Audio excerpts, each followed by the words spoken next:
It is May 10th, 1940. You are a French soldier. You have been awake for 36 hours, dug into a defensive line along the Ardennes forest that your generals assured you was impassable. The trees are so dense a tank cannot thread through them.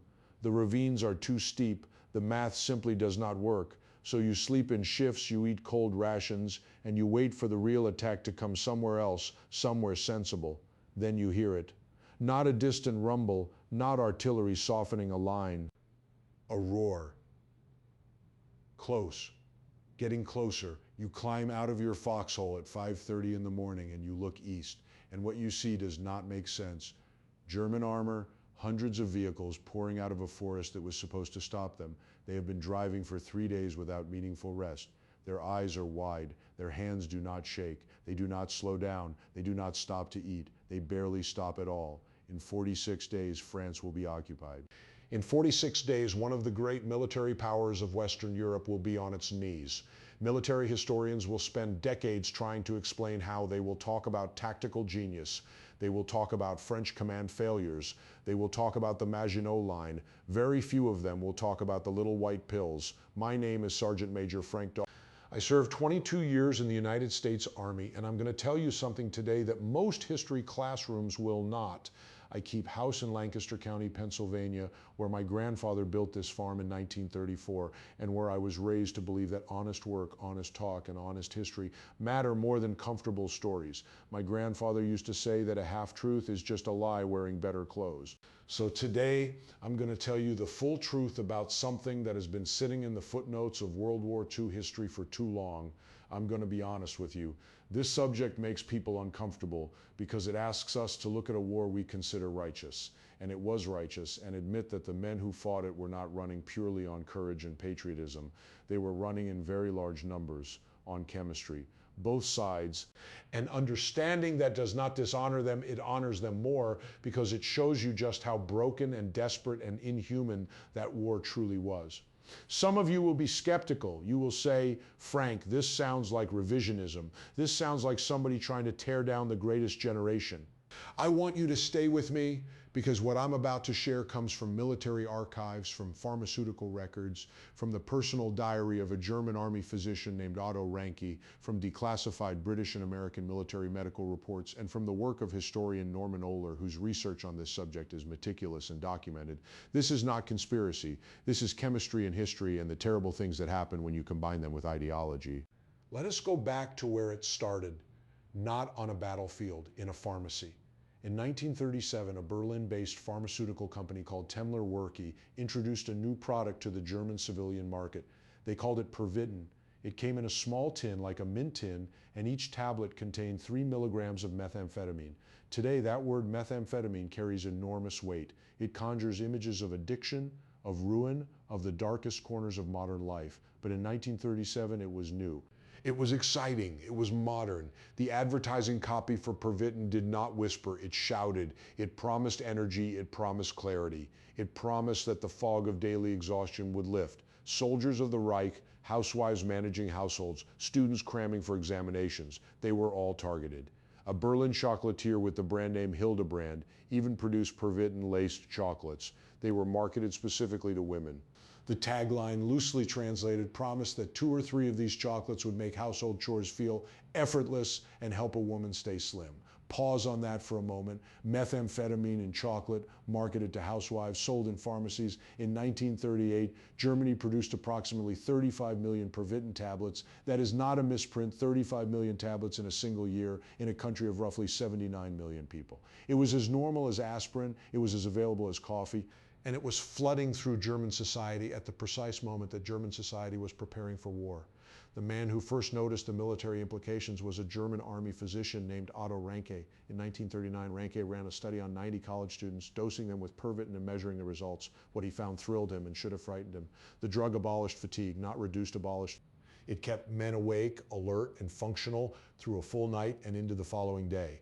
It eliminated hesitation. It produced, in his words, a state of euphoric confidence. Rank wrote to the Wehrmacht High Command with his findings. His argument was simple. A modern war of movement requires soldiers who can fight for days without rest. Biology is the limiting factor. Pervitin removes that limiting factor. He was not wrong about the pharmacology. He was catastrophically wrong about the cost. By the time the German military launched its campaign in the West in May 1940, Pervitin was being distributed to frontline troops in what military historians now call the Sieg im Westen, the victory in the West. The numbers from the German military pharmacy records are staggering. Between April and July of 1940, the Wehrmacht ordered approximately 35 million Pervitin and isofan tablets specifically for frontline use, roughly 35 million doses for a campaign that lasted roughly 46 days. Think about what that means operationally. The famous German panzer divisions that broke through the Ardennes drove for approximately 72 hours with almost no rest. General Erich von Manstein's plan, the Sichelschnitt, the sickle cut, required armor to move at a pace that should have been physically impossible for human operators. Men cannot drive tanks for 3 straight days. Men cannot make life and death tactical decisions after 60 hours without sleep. Unless, of course, they have had a great deal of help from a tin of white pills. Soldiers wrote home about it. Those letters have been preserved. One Panzer soldier wrote to his parents in May 1940, "We have a new remedy that keeps us awake. It is Pervitin. We take it and then we can keep going." Another wrote, "Everyone takes it here without it. We would not make it." These are not the words of addicts ashamed of a secret. These are the words of men who believed they were taking vitamins. Because that is essentially what they had been told. Now, here is where the story gets more complicated and where a lot of popular history stops, because popular history likes clean moral lines, and what comes next does not have any. The Allies were doing the same thing, not methamphetamine. The Allied drug of choice was benzodrine, which is an amphetamine, a close chemical cousin. Amphetamine and methamphetamine are not identical, but they work through similar mechanisms, and at the doses being administered to frontline troops, the practical difference was less significant than the chemistry textbooks would suggest. The British Royal Air Force began issuing benzodrine tablets to aircrew in 1940 during the Battle of Britain. The logic was identical to Ranke's. A Lancaster bomber crew on a long-range night mission over Germany might be in the air for 8, 9, 10 hours. They needed to be alert for takeoff, alert for the bomb run, alert for the fighter attacks on the way home, and alert enough to land a 4-engine aircraft in the dark over an English countryside in bad weather. Sleep deprivation kills pilots. Benzodrine, it was argued, was the solution. The United States Army Air Forces followed suit. By 1942, benzodrine was a standard issue item for American bomber crews. The official term in military medical reports was a go pill. Each crew member was issued a small number of tablets per mission. The squadron flight surgeon was responsible for distribution. The medical guidance framed this as a medical intervention to counter fatigue, not as drug use, but as operational medicine. By the time the Normandy campaign was in full swing in 1944, benzodrine was not just for pilots. American and British ground forces were receiving it as well. Estimates from declassified supply records suggest that the British military alone issued approximately 72 million benzodrine tablets during the course of the war. The United States military issued hundreds of millions more across all theaters. These are not small numbers. These are systemic industrial scale deployments of a stimulant drug to human beings who were being asked to perform beyond the limits of human biology. And I want to be clear about something, because I think this is the most important part of the story that gets lost. The men and women who took these pills were not weak. They were not seeking pleasure. They were not escaping. They were exhausted human beings in an industrialized killing machine, and the military institutions that employed them made a cold calculation. The calculation was this: the mission matters more than the body. We will fix the body later. Right now, the mission. That calculation had consequences. Let us talk about what happens when the pill wears off methamphetamine. And to a significant degree, amphetamine worked by flooding the brain with dopamine and norepinephrine, the neurotransmitters of alertness, motivation, and confidence. When the drug is active, you feel invincible, you feel clear. You feel as though you could drive a tank through a forest in the dark at 30 miles per hour and it would be fine, because your hands are steady and your mind is fast and fear is very far away. When the drug wears off, the brain is depleted. The neurotransmitters that were flooded out are now in short supply. The crash is not tiredness. It is not the ordinary heaviness of a long day. It is a collapse. Soldiers who had been awake for 72 hours on Pervitin and then stopped taking it described states of total dysfunction, paranoia, hallucinations, violent mood swings, and inability to make even simple decisions. German military medical records from 1940 and 1941 document cases of soldiers experiencing what we would today recognize as stimulant-induced psychosis. Men who could not sleep even when ordered to, men who heard sounds that were not there, men who became violent without provocation. The Wehrmacht's medical corps began to notice the pattern by 1941. A memo from the German Military Medical Inspectorate, written in 1941, raised concerns about dependency, diminishing effect with repeated use, and psychiatric complications from Pervitin. The language is measured and bureaucratic, but read between the lines and you see military physicians beginning to understand that they had handed their entire frontline force a substance that produced short-term performance gains at the cost of long-term psychological stability. They did not stop distributing it, but they tried to regulate it. In 1941, Pervitin was reclassified under the German Opium Law, a somewhat ironic title given that the Nazis had made quite a lot of political use of anti-drug rhetoric in the 1930s. Possession without a prescription became technically illegal. Battlefield distribution, however, continued under medical supervision. The system found a way to keep the supply going while giving itself legal cover. And then there were the experiments. This is the part of the story I tell with the most gravity because it involves human beings who had no choice at all. By 1944, the SS was conducting systematic pharmacological experiments on prisoners at the Sachsenhausen concentration camp, located approximately 35 kilometers north of Berlin.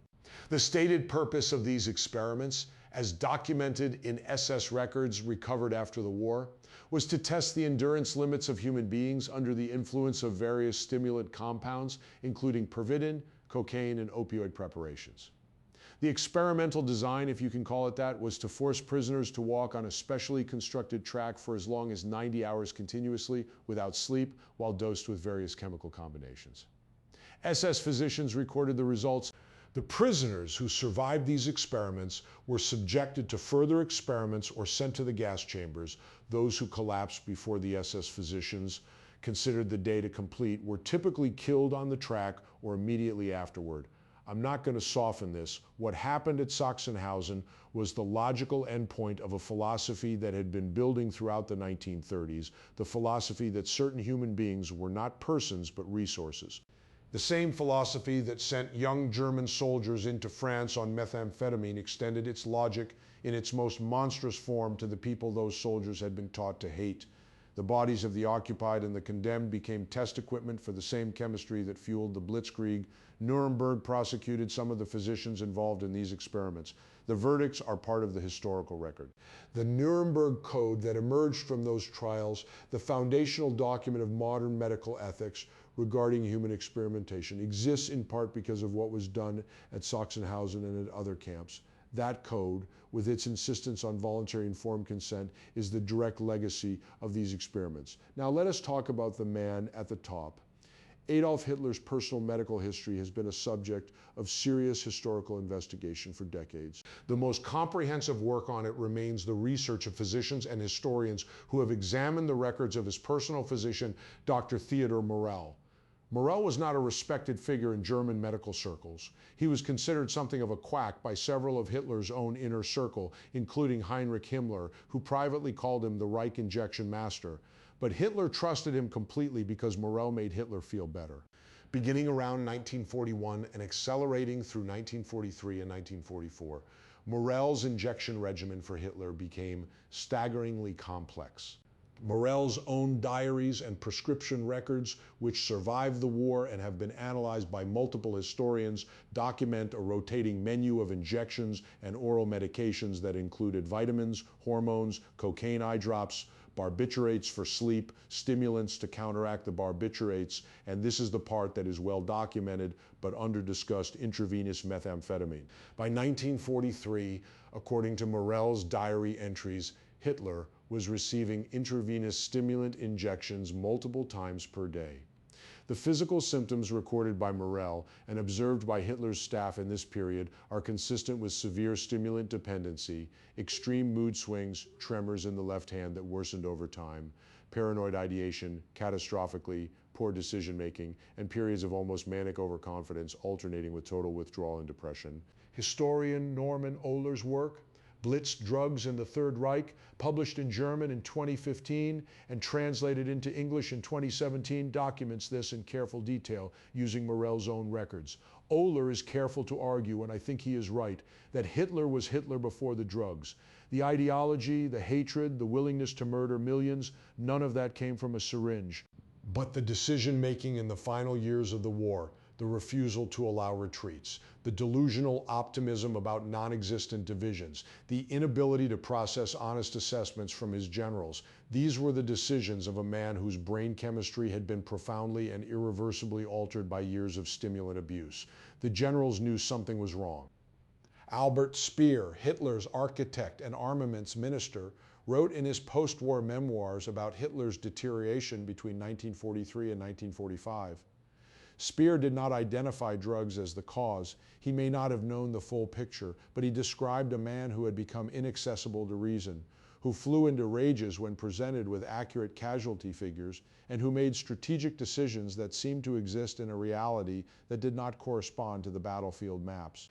Hitler dismissed his best generals when they told him the truth. He ordered armies to hold positions that had already been overrun. He promised relief forces that did not exist to encircle troops who were starving and freezing. Historians debate how much of this was ideological rigidity and how much was chemical. I think that debate is somewhat beside the point. By 1944, you had a man who had been injected with methamphetamine multiple times a day for years, making decisions that affected the lives of tens of millions of people. The chemistry was part of the equation. It has to be. Now let me step back and give you the larger frame, because I think this is where the history lesson becomes something more than a history lesson. Drugs did not create the Third Reich. They did not invent fascism. They did not cause the war. The ideology that built the concentration camps, that organized the Holocaust, that launched the invasion of Poland, that came from human beings making human choices constructed over decades of political failure, economic desperation, and deliberate hatred. I want to be absolutely clear about that, but here's what the drugs did do. They acted as accelerants. Think about what an accelerant does. It does not start a fire, but once the fire is lit, the accelerant makes it burn faster, hotter, and more completely than it would have otherwise. The fire destroys things. The fire would not have reached without the accelerant. The Blitzkrieg in France succeeded in part because German soldiers could keep moving when their bodies said stop. The psychological barrier of fatigue, which is also a moral barrier, a hesitation, a moment to think about what you're doing, was chemically removed. The speed that overwhelmed France was not purely tactical genius. It was in part manufactured. The human cost of that speed was paid for later in crashed soldiers and broken minds, in a generation of German veterans who came home with dependencies and psychiatric wounds that 1940s medicine had no framework to treat. The Allied use of Benzedrine raises uncomfortable questions as well. When you issue a stimulant drug to a bomber crew and that crew drops ordnance on a city at 2 a.m. with the chemical confidence that everything is fine, you have altered the moral calculus of that decision.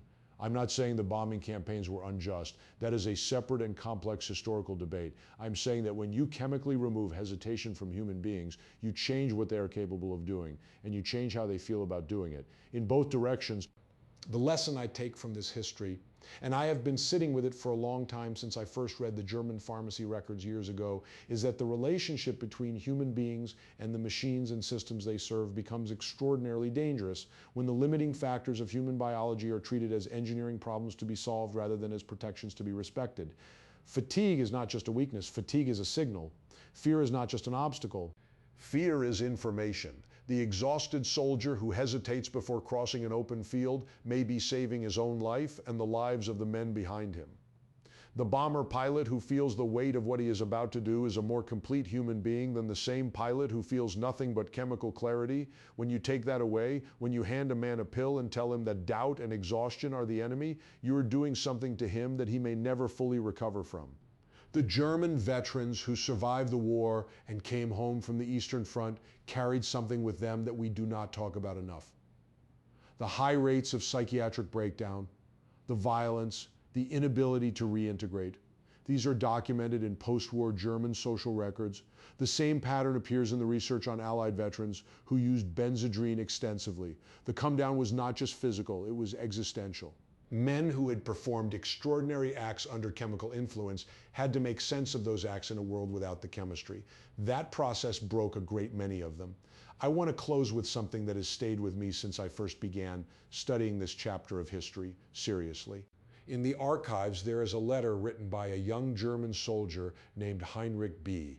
His full name is withheld in the published research to protect his family, written in June of 1940 after the fall of France. He was 22 years old. He had been through the Ardennes, he had taken the pills, he wrote to his mother, "I don't understand what I did or how I did it.